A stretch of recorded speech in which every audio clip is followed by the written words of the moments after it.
बहुत शुक्रिया जी। माशाल्लाह हसनैन भट्टी साहब अपना मुकाला पेश कर रहे सन। है यार बेरोचल के मैं तू भरमायो, जान फरीद निकमड़े मुफ्त दुखा विच फायो। अजीज तलबा, अज की ये महफिल, अज की ये conference institute of Punjabi and cultural studies के इस अपने हवाले नाल हो रही है और ये इश्तराक जोड़ा है वो पंजाबी की बहुत बड़ी सेवक तंजीम पंजाबी महाज ने किया है। और इस महाज के करता धरता जोड़े ने, इस महाज के जोड़े अहम रुकन ने जनाब मियाँ मोहम्मद आसफ साहब वो साढ़े को मौजूद ने। तो यदा एक मरहला है जोड़ा मियाँ आसफ साहब खुद ही दसते हैं आके। तो मैं दरखास्त कराँगा स्टेज पर आओ मियाँ साहब और अपने अगले प्रोग्राम बारे ज़रा सम दसो। असल तो थोड़ा जिहा अगे पिछे हो गया, करना तो स्टार्ट सी कि साढ़े ਜਿਹੜੇ ਅੱਜ ਦੇ ਉਚੇਚੇ ਪ੍ਰਾਹੁਣੇ ਆ ਤੇ ਸਾਬੇ ਸਦਰ ਉਹਨਾਂ ਨੂੰ ਪੱਗ ਪੇਸ਼ ਕਰਨਗੇ। ਡਾਕਟਰ ਨਵੀਦ ਸ਼ਹਿਜ਼ਾਦ ਸਾਹਿਬ, ਸਰ ਤੁਸੀਂ ਆਪਣੇ ਹੱਥੀਂ ਪੱਗਾਂ ਸਾਰਿਆਂ ਨੂੰ ਪਵਾਓ ਤੇ ਉਹਨਾਂ ਨੂੰ ਮਾਣ ਸਨਮਾਨ ਦਿਓ। ਪਹਿਲੇ ਜਨਾਬ ਅਮਜਦ ਵੜੈਚ ਸਾਹਿਬ, ਬਹੁਤ ਵੱਡੇ ਦਾਨਿਸ਼ਵਰ, ਪੰਜਾਬ के बारे में किताब के राइटर और इस तो अलावा आप पढ़ाते भी रहे, टीवी एंकर भी, तो उन्होंने पहले पग पेश की जा रही।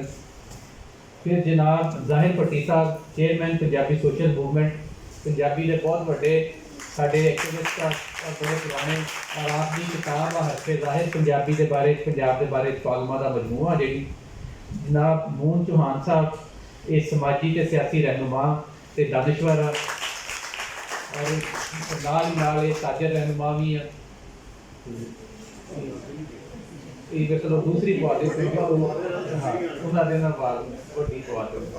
अच्छा, इस तो बाद जनाब अमार नज़ीर बलोच साहब तशरीफ ले आए हैं, जेड़े चेयरमैन आ बलोच संगत पाकिस्तान के, ते ख्वाजा फरीद की नगरी के रुझान तो तशरीफ लेके आए हैं, यानी कि रहीमिया खान तो आप आए हैं स्पेशली तौर पर इस कॉन्फ्रेंस के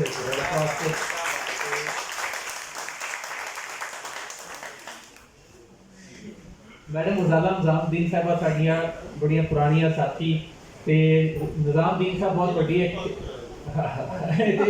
निज़ामुद्दीन साहब एक बहुत वड्डी शख्सियत थी। उन्होंने नौ भी आ जो रेडियो वाले सी, एजाज मुफ्ती साहब के नाल हसनैन भट्टी साहब तशरीफ ले, अब्दुल रशीद एडवोकेट साहब भी। अच्छा, असी ना थोड़ा जिहा एक बाकी कहने से करना, मतलब एक शील्ड पेश कर दो जी। बाद नबील शाद साहब उन्होंने जाना वा, principal Islamia college railway road,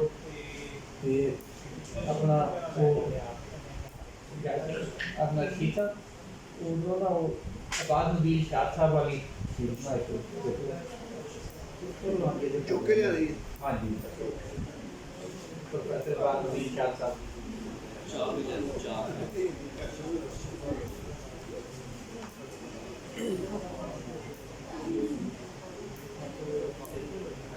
पेश कर दिया ना, शील्ड पेश कर दिया साहब। जाहिर साहब सर शील्ड डे के बाद साहब हम पेश करो याद करें, क्योंकि उन्होंने जाना है थोड़ा आगे।